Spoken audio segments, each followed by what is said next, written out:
Please take a seat. Awesome. All right. All right, gentlemen. So yeah, as I mentioned that since I'm not very familiar with gaming and also your business, why don't we start the panel discussion with introducing yourself as well as the business that you represent? Sure. Hello. Morning. My name is Cholo. So I'm CEO and co-founder of Play It Forward DAO. So we essentially, so Play It Forward is essentially our kind of like ecosystem that we're building around letting players in mostly emerging Asia, ASEAN, to benefit from the time that they spend and invest in games. So we initially started out running a Web3 gaming guild, and really what that unlocked the whole play to earn conversation was that, hey, it unlocked that mindset within players that I can actually earn from the time I spend gaming. Of course, with the current backdrop of the crypto winter, that is not as kind of like compelling for them from a financial standpoint. So what we're doing is we're shifting their attention towards other ways that they can earn. So we're building a platform by which they can do these odd jobs or quests that they can earn from doing other things related to gaming, but not specifically play to earn. So it's like becoming playtesters, becoming content creators, becoming copywriters. And this is stuff that games, especially newer developers, not the really advanced ones, they do need. And then there's no organized way for gamers and creators in Southeast Asia to be able to access those opportunities. So we're kind of bridging that gap.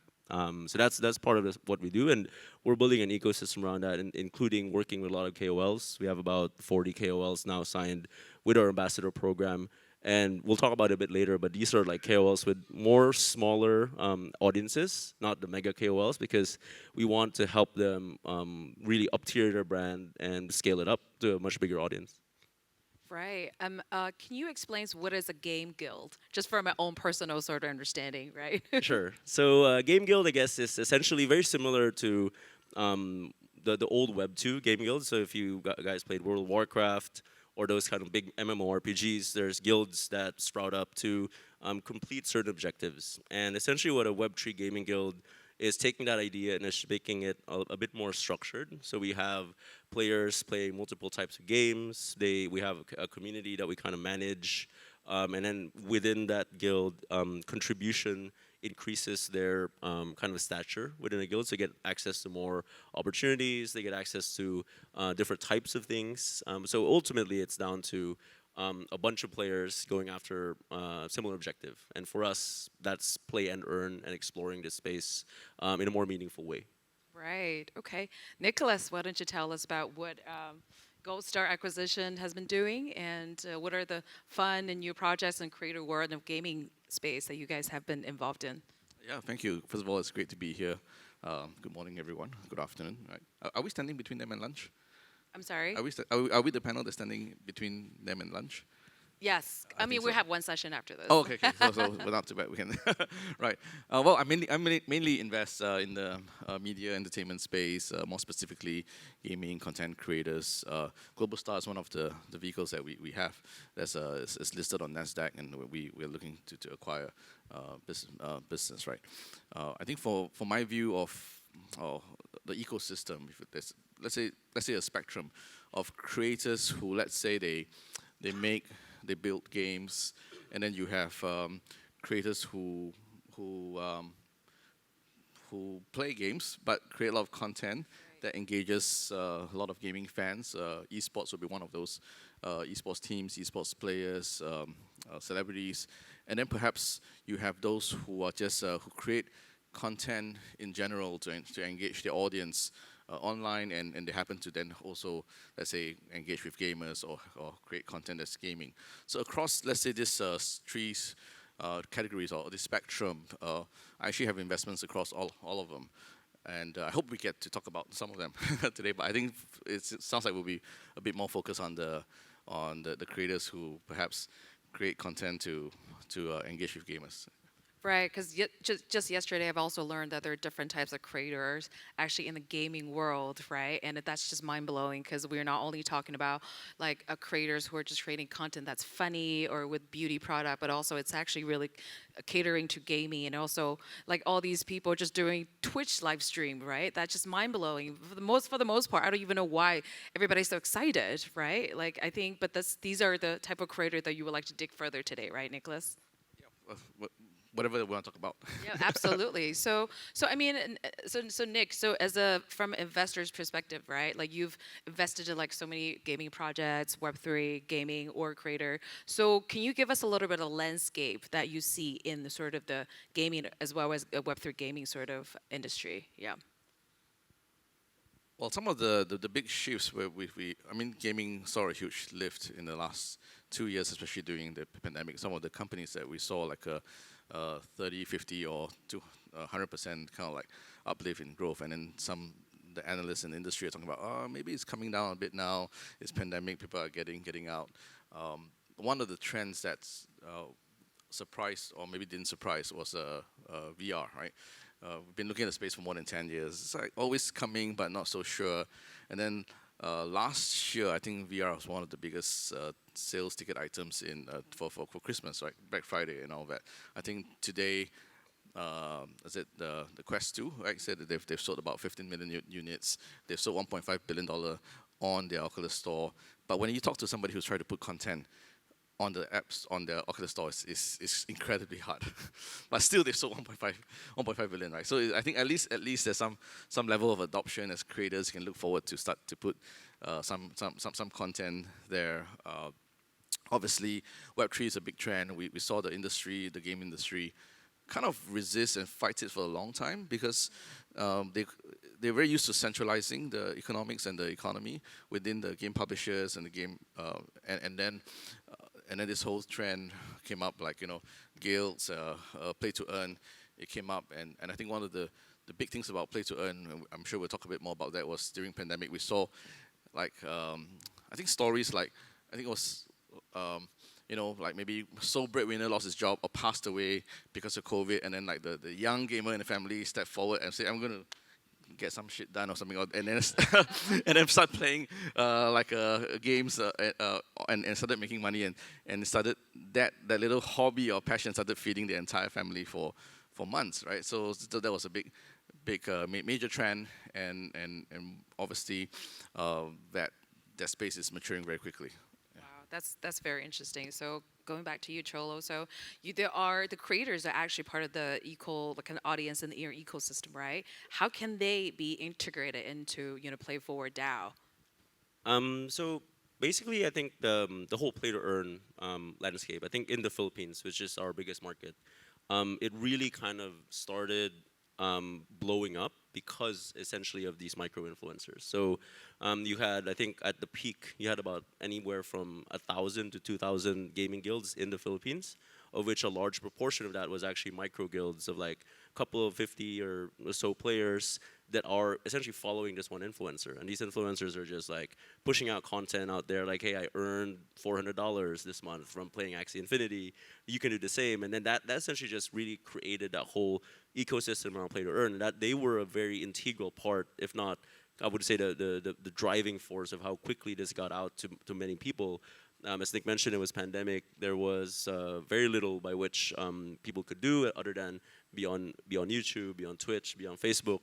And that really was kind of that shifted the mindset, right, from a creator that, hey, I actually have a lot of influence, and Web3 allows me to monetize that in very, very unique ways through NFTs, running my own gaming guild, spinning up a token. There's endless possibilities, and that's what we want to kind of enable. We want these influencers to have this platform whereby you may not have, you've built this following in a very authentic way, right? Because he had, I think, on the last conversation here on the stage about an authentic voice, and then we want to work with them. Raw authentic. We want to work with them to how do you take that to the next level? Like how do you get access to these brands? And I think one of the key things in Web3 was that, to a certain extent, the agencies actually got disintermediated because you had all these like Web3 blockchain gaming companies that want direct access to the KOLs. They go direct. They don't even need to deal with an agency. And that, I think, from a KOL standpoint, that's powerful because they say like, oh, I actually have a lot more bargaining power because Web3 is so decentralized and so open that I can get jobs without having to deal with a specific agency. So I think that to them is also a big mindset shift. And yeah, what we want to enable is that we want to help them get more of those opportunities and get access to the network we have from a gaming standpoint to just get more better outcomes for them and their audience. Right. So, like you mentioned that, I think the Web3 world sometimes doesn't have the best connotation, right? Especially during like the bear market, right? And so, if the creators, like constant or micro creators or micro guilds, kept on telling people, "Oh, play this game and earn," all of a sudden there's a big drop. Are there any sort of risk, or what are the information that you think the creators should actually tell their audience, right, to have a conscious decision to play your game and play to earn? Go to Cholo. He will mitigate all your risks. I think that's also the one thing that we want to like work with our players, our creators as well, because to your point, Brittany, they have a huge kind of obligation or a responsibility to not chill a rug pull project to their community, right? And I think that's one thing that they're very afraid of, and I think that's where like we feel we can add value because we can be that due diligence layer, we can be that vetting layer that hey, do work with this project, they're not going to rug pull, and you can kind of like rely on us that we've done our diligence, that this is a proper project, so you don't also take on too much reputational risk, right? You don't want to be that influencer that shills the project that then goes away and runs away with investors or customers' money. I think that's something that they are still navigating as well. And for them, it's like they've built this following. It's very small, it's very loyal, but it's also very kind of you don't want to lose that trust, but especially with Web3 that has these like connotations or bad actors that we're still in the process of kind of fleshing out. I think my view is that Web3 blockchain is a mega trend. It's here to stay. We're at the very beginning stages of it, even though it's been a few years. It feels like the genie just got out of the bottle. Things get crazy, things get knocked around. I'm not sure like bear market, but it's going to be volatile. It's going to go up and down, and there's a lot of learning to do. I don't know. I'm still learning all the time, right? And it can be difficult. It can be difficult. I think in the last recent crash, right? I hear even like entire countries have their losing some of their reserves, right? It's serious stuff, right? But I'm just saying, even at that level, you expect to have that kind of professional diligence. People are losing money, right? So I think for a creator, right, you have to be really, really selective. The good thing is that I think I sit in the audience and also like the gamers, a lot of digital natives, early adopters, you had enough rugs pulled on you. Right? To be more careful and more selective, and hopefully work with those who actually make effort to do more professional diligence, like Play It Forward and all that to help to at least choose and select the projects. Right, because I feel like gaming, as addictive as it is, right? If you put gaming with Web3, with NFT, that's just gaming on steroids. And I think I'm going to tell everybody that I definitely look at each guest YouTube video, including the videos from 5 years ago. And I saw one video from Nicholas just basically saying how, actually channeling like the positive energy and also like in terms of functionality of esports and gaming, right? Like, so I think it's even more important to have agencies and companies like Play It Forward to guide creators through in terms of what are the positive impacts, right? They look into this so they can actually translate the message to their audience as well, right? She's dangerous. Just a warning: if you ever get on stage with Brittany, she researches into your past, whatever you said and did for the past 5 years. Yeah, well, I got to do my homework on my Internet's speakers, forever, right? man. Yeah, so it's interesting, and I think Nick, we were talking about creators, right? I think you actually had a good questions like how can micro creator, right? Have such a sustainable model to manage themselves, right? So I think you have some thoughts around that. Would you like to share with everyone? I mean, the truth is everyone kind of starts as a micro creator, right? I can't say that I have a lot of life experiences to share. Right. Maybe I do have a lot of life experience to share because I've been like forever a micro creator, never made it to the big league or something, So right? you're a micro creator yourself. What sort of content do you create? No, just occasional tweet here and there, YouTube video, but yeah, very much a micro. Uh, yeah, and one of the investments that I was fortunate enough to make was some of you in the audience will know Party Post, right? A bit under the radar, but they have like 600,000 micro creators in the network, and recently did a major round of investment where Temasek also participated in the investment, and they try to make it really easy, right, for not just the creators to come on with the tools and all that, but also for the brands to kind of like, for a brand, if I'm engaging micro creator, that's a lot of work. Whether I'm engaging with a creator with 10 followers or 10 million followers, it could be just as much work. So I think providing the kind of platform or tools where a brand can say, okay, instead of engaging one creator with a million fans, I can engage 1,000 creators with 1,000 fans, for example, and they make it kind of like really easy. But I think perhaps the thing to talk about is how do you then, as a micro creator, try to create a more sustainable growth, right? And it's kind of easy to get excited when you first come on. It's like, oh, I've got fans. I'm going to talk about everything that gets my fans excited. Sometimes you talk about stuff that you're not sure whether it's authentic or true to yourself, or you're being, the first brand came and approached me to promote this thing I'm not so sure about, and then you kind of like cut some corners, and that really hurts. I think there was a period of time where creators were like offered a lot of money from new platforms to say, you've done well on YouTube, you've done well on Twitch, we'll give you, I think it was like creators like in Philippines, for example, being offered like $5,000, $10,000 a month. I think one of our creators was offered like $75,000 a month by a platform just to create content on their platform, right? And that's a lot of money. I mean, and then you tend, but the question is, okay, I mean, $75,000 is a lot of money. But the question you got to ask yourself is like, well, is this going to be sustainable? How do you sustain this, right? And I think there are a few platforms, without naming names, they've been around. They will always be there. They're not going to be here today and gone tomorrow. And I think those are the ones that you need to kind of like to do your homework, be more selective, and build your audience, because it's difficult to shift audience. It's difficult to say build your audience on one platform, and then when you shift, you're going to lose some of the audience. And then it's also difficult sometimes you try to maintain your audience across 4 or 5 different platforms. So in terms of, I guess, the multi-channel strategy and also kind of the commercialization, Cholo, this is something that you guys can advise on when it comes to micro creators and guide them to the right directions? I think we do a lot of work with our KOLs and our creators in that sense.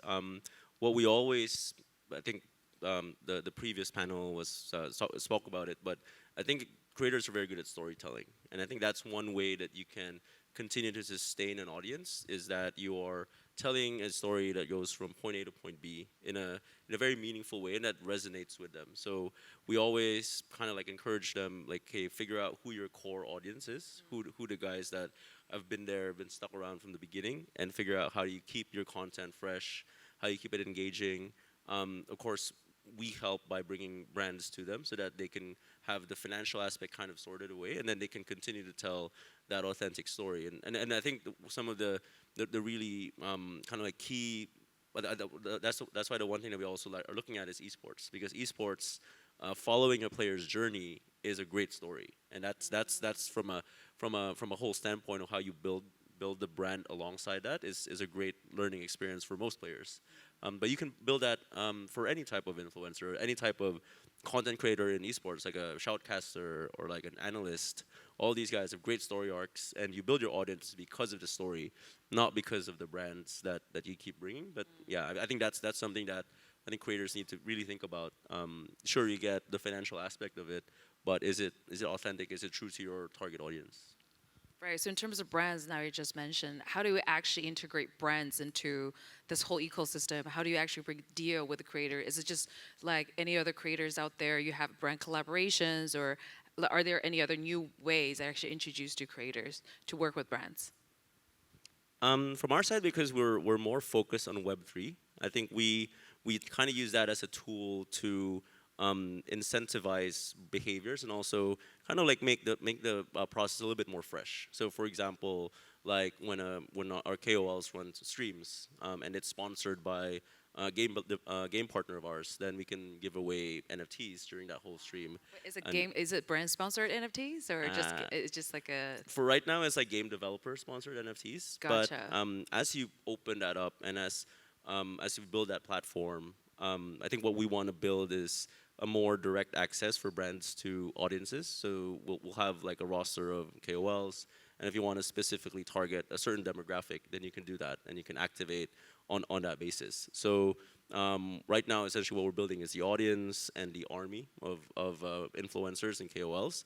And over time, yes, we'll build that platform for brands to be more strategic and more tactical and more precise with their targeting approach. Wow. I mean, as we note that, like working with brands, creators, agencies, which is the next session, is already as complicated as it is. Now that we're bringing the Web3 angle to it, I think there are a lot of education to do with the brand side as well, right? In order for you to bridge the gap, right? Yeah. Yeah. So I think we can touch upon play to earn, because I think in our discussion, just pre-catch up, we're talking about play to earn. It's not exactly a new term, isn't it? It's not a new term. I would say I always say play to earn has been around ever since Diablo 2. Diablo 2 was when a lot of people was I would say the first MMORPG where you had guys, kids that were essentially running through dungeons all day, all night, getting rare loot and selling it to someone that didn't want to spend the time and just wanted to pay for it. So it's been around. Web3 just accelerates and makes the whole process more efficient.